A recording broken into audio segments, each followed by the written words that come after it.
There is no limit to your creative power. The most horrible problem will be resolved if you will but conceive a solution in your mind's eye. Anyone can do it. It doesn't take an Einstein to imagine a problem is resolved.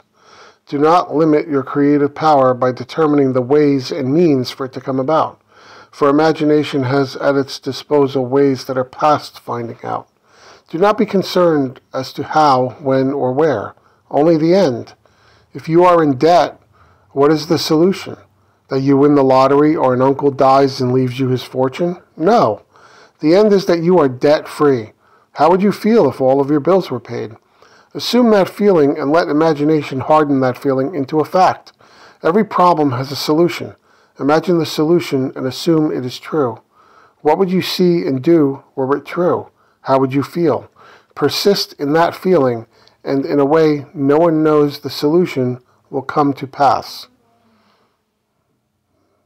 Persist in that feeling, and in a way no one knows the solution will come to pass. So that's what Neville's saying there. He's saying don't worry about the nuts and bolts of how it's going to happen. Don't confuse things or muddy the waters by trying to determine, by tying the hands of your imagination, to do it a certain way when you just need it done. Don't worry about how it gets done, right? Doesn't matter how it gets done. Just let God take care of it for you. So imagine the end result. The end result is what you're focusing on. Whether it's being married, whether it's being this or that, whether, like he said, being out of debt, or, a certain job or position or career or whatever. Whatever the end result is that you are after, that is what you need to focus on. Don't worry about the how. Don't worry about the how.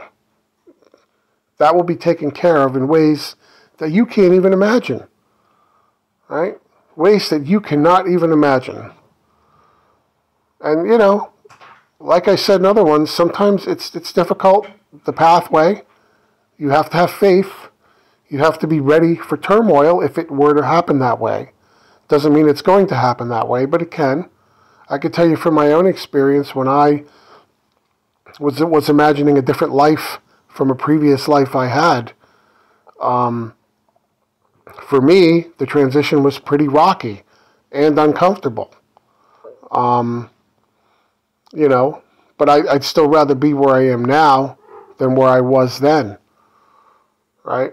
And I'm talking, an old marriage ending with infidelity, not by me, by the other. And it was very uncomfortable. There was a child involved, and, there's, real estate and things like that involved.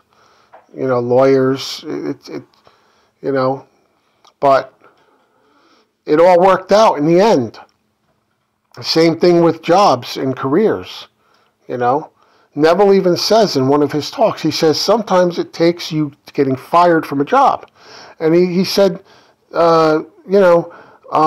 if you came to me and said, I did what you said to do, and I got fired. He goes, I wouldn't bat an eye, because sometimes that's what it takes. It takes you getting fired from a job in order to get a new position making more money. It's uncomfortable in the short term, but you persist and you have faith, and things will happen.